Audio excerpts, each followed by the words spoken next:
This video shows you how to get started with Power BI. With Power BI, you can view reports, explore data, and always stay up to date. Here's a quick tour so that you can get started fast. Home is where you find your content. If you don't have content already, look at Shared with Me and Recommended sections to discover what's available. If you install the Power BI mobile app, you can view any of this same content on the go. Let's take a look at a dashboard.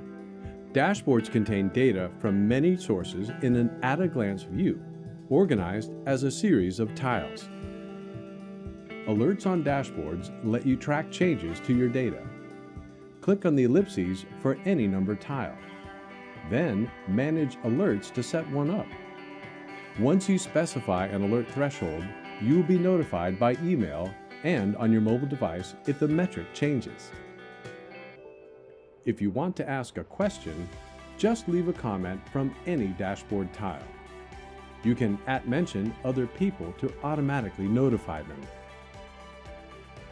While dashboards provide a summary, reports let you do detailed analysis.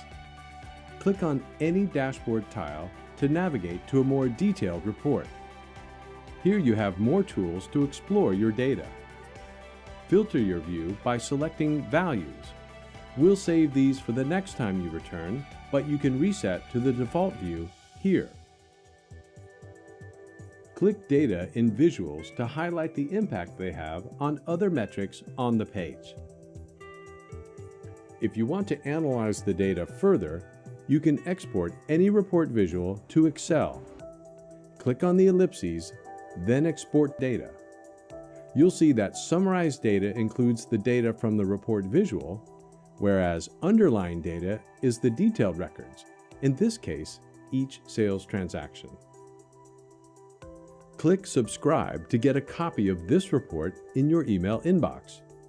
If you don't have permissions to subscribe, you can always ask the data owner to subscribe you.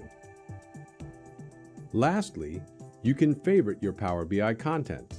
It will show up at the top of Home. Now it's time to start exploring on your own. If you want to learn more, check out more help content at the bottom of Home.